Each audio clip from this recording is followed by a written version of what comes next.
പ്രിയപ്പെട്ടവരെ, നമസ്കാരം. ഹിന്ദുമത വിശ്വാസ പ്രകാരം ഒരു പരിഹാരക്രിയ എന്നൊരു സമ്പ്രദായമുണ്ട്, നമുക്കെല്ലാവർക്കും അറിയാം.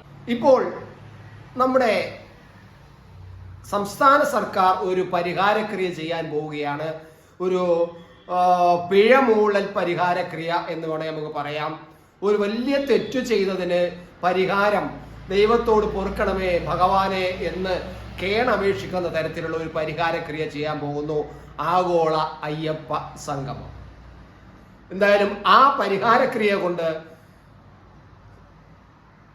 മുഖ്യമന്ത്രി പിണറായി വിജയനും അദ്ദേഹത്തിന്റെ പാർട്ടിക്കും ദൈവത്തിന്റെ അനുഗ്രഹം ലഭിക്കുമെങ്കിൽ, ദൈവത്തിന്റെ കോപത്തിൽ നിന്നും മോചനം ലഭിക്കുമെങ്കിൽ അത് നടക്കട്ടെ എന്ന് തന്നെയാണ് കേരളത്തിൽ ജീവിക്കുന്ന ഒരു വ്യക്തി എന്നുള്ള നിലയിൽ എനിക്കും നിങ്ങളോടൊപ്പം പറയാനുള്ളത്.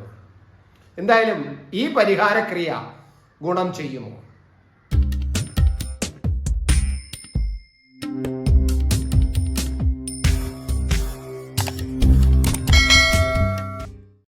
സാധാരണ പരിഹാരക്രിയ നിർദ്ദേശിക്കുന്നത് ജ്യോതിഷന്മാരായിരിക്കാം.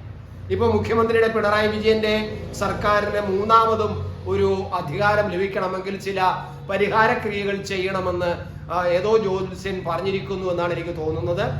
അത് ഏതോ ജ്യോതിഷനല്ല, നമുക്കറിയാം ഒരു പ്രധാനപ്പെട്ട ജ്യോതിഷൻ, നമ്മുടെ പാർട്ടി സെക്രട്ടറി സ്ഥിരമായി പോയി കാണുകയും സംസാരിക്കുകയും ചെയ്യുന്ന ആ ജ്യോതിഷനിൽ നിന്ന് ചില ഉപദേശങ്ങൾ ലഭിച്ചു കാണും എന്നതാണ് നമുക്ക് സംശയിക്കേണ്ടിരുന്നത്. എന്തായാലും ഇനി മൂന്നാം മൂഴം കിട്ടണമെങ്കിൽ അയ്യപ്പന് മുന്നിൽ പിഴ മൂളണം എന്ന്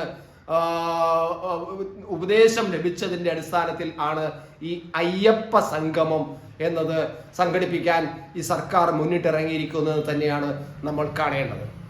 നമ്മളൊന്നും മറന്നിട്ടില്ല അല്ലേ? പഴയതൊന്നും ഓർമ്മിക്കരുത് എന്നാണ് ഇപ്പോൾ പൊതുവിൽ ചില സമുദായ സംഘടനകളൊക്കെ പറഞ്ഞുകൊണ്ടിരിക്കുന്നത്. സമുദായ സംഘടനാ നേതാക്കന്മാർക്ക് അതൊക്കെ മറക്കാമായിരിക്കാം, പക്ഷെ പഴയത് പലതും നമുക്ക് ഒരിക്കലും മറക്കാൻ കഴിയില്ല. അങ്ങനെ ഈ ശബരിമലയിൽ നടത്തിയ അതിക്രമങ്ങൾ, പോലീസിനെ കൊണ്ട് അവിടെ നടത്തിയ ക്രൂരമർദ്ദനങ്ങൾ നമ്മൾ കണ്ടതാണ്. 18-ാം പടിക്ക് താഴെ വെച്ച് പോലും, തൊട്ട് താഴെ വെച്ച് പോലും അയ്യപ്പ ഭക്തന്മാരെ ഈ ആചാര ലംഘനം നടത്തുന്നതിന് എതിരായി പ്രതിഷേധിച്ച അയ്യപ്പ ഭക്തന്മാരെ തലയ്ക്കടിച്ച് മുറിവേൽപ്പിക്കുന്ന, അടിച്ച് അവിടെ ഇടുന്ന രംഗങ്ങൾ നമ്മൾ കണ്ടതാണ്. നമ്മുടെ കേരളം കണ്ട് ഞെട്ടിയതാണ് ഒരു കാലഘട്ടത്തിൽ. അതിന്റെ പരിഹാരക്രിയയാണ് ഇപ്പോൾ എല്ലാം മറന്നുകൊണ്ട് ചെയ്യാൻ പോകുന്നത് എന്നാണ് നമ്മുടെ അയ്യപ്പ സംഗമത്തിൽ നിന്ന് സംഗമം കൊണ്ട് ഉദ്ദേശിക്കുന്നത് എന്നതാണ് നമ്മൾ മനസ്സിലാക്കേണ്ടത്. അപ്പോഴാണ് ചിലർ വന്ന് പറയുന്നത്, നമ്മുടെ മുമ്പിൽ വന്ന് പറയുന്നു, ചില